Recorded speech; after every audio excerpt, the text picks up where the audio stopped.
Hello everyone and welcome. This is Laboratory Tech 13 here from the Riptide Project Laboratory, and I've got another spicy, wonderful deck for you for traditional standard in Magic the Gathering Arena. It is Monowhite Bogles. Yes, that's right. There is a Bogles style deck. But Bogles, if you don't know, if you're not new to the term in Magic the Gathering, it is basically a deck where you try to enchant creatures that are very difficult to remove from the battlefield, either through hexproof or indestructible, that gives them really high power, so it becomes extremely hard to block them, and they continue bashing through the opponent's defenses. Typically, this is a deck that usually is in either white or black or green, or some combination thereof, because those are the colors that usually have the strongest auras or artifacts, depending on how the enchantments you want to go on your creatures go, the enchant auras. Enchant creatures, I'm sorry. So anyway, starting off with this deck, you have 4 Alseid of Life's Bounty. That's a creature you're going to be using to protect your creatures. And also, it counts as an enchantment, which counts for some of the other stuff in the deck. Selfless Savior, of course, is a very good staple in Standard right now. It protects all your creatures from removal and stuff like that. Basically used in any deck that has white to protect your more stronger creatures. Gingerbrute ×4, really great card. That's from Eldraine. It's a nice gingerbread man that's coming at you and you can't block it if they don't have haste, which I mean can sometimes happen. Basically, with this, you can make Gingerbrute unblockable with some of the auras that you want to put on it. Stonecoil Serpent ×4, really good against Dimir Rogues. Any other deck that uses multicolor just cannot stand up to this. Not so good against mono green because they have ways to remove it.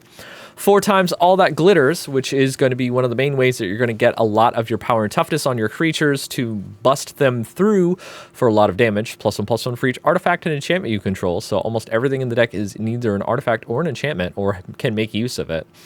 3 Glass Casket, so it's an artifact. You'll be able to play it and remove most of the problem creatures in the format, especially if you're playing against mono green. You can remove the giant 5/5 Lovestruck Beast. Hutchbringer is a really good target for any auras because also stopping abilities from triggering, it is flying and lifelink, so if you need to gain some life, you can put All That Glitters on it and make yourself not being able to die to mono red as much.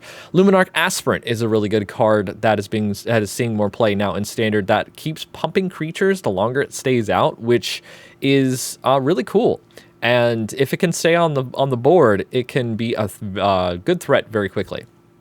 So one of the targets you want to use the +1/+1 counters with Luminarch Aspirant is, of course, Seasoned Hollowblade, one of the most difficult cards to remove in Standard right now, especially because not too many decks are playing minus effects. They're usually playing just straight destroy effects to get through big toughness creatures, which is handy for us.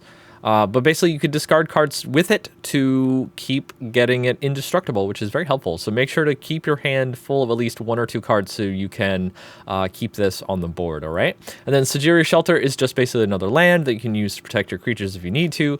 Banishing Light is yet another removal spell that also doubles for enchantments for other cards in your deck.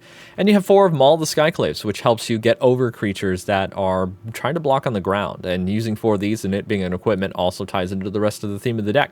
He also uses 4 Crystalline Giant, which is very cool with Luminarch Aspirant, because if you put the +1/+1 counter on it before combat happens, and remember, if you want this to start getting stuff, you have to cast it before combat, not post-combat. Otherwise, it will not get anything until the turn afterward, which can be a little late. But this is one of the things where if you randomly get hexproof on it right away, it can become extremely difficult for the opponent to deal with, and then you can start loading it up with auras and things like that and just punching through. It can basically end the game if it gets hexproof right away. And then you've got 19 planes in the deck, just a simple thing. And then you've got Crawling Barrens, which you can use to make it bigger. If the game goes longer, you can keep putting counters on it. It's really good for that. So if you want to go ahead and go into the sideboard here, we've got the sideboard that starts us off with Giant Killer, 2 of those, just to get rid of big dudes. You've got Sentinel's Eyes here, which has +1/+1 in Vigilance, so really good against Dimir Rogues if you want to be able to pull this back from the graveyard to enchant the creatures you've got. One extra of Glass Casket if you need more removal, 2 more of Hushbringer if you're up against mono red, 2 more Banishing Light for bigger targets that you want to get rid of from maybe like Esper, Yorion, or stuff like that.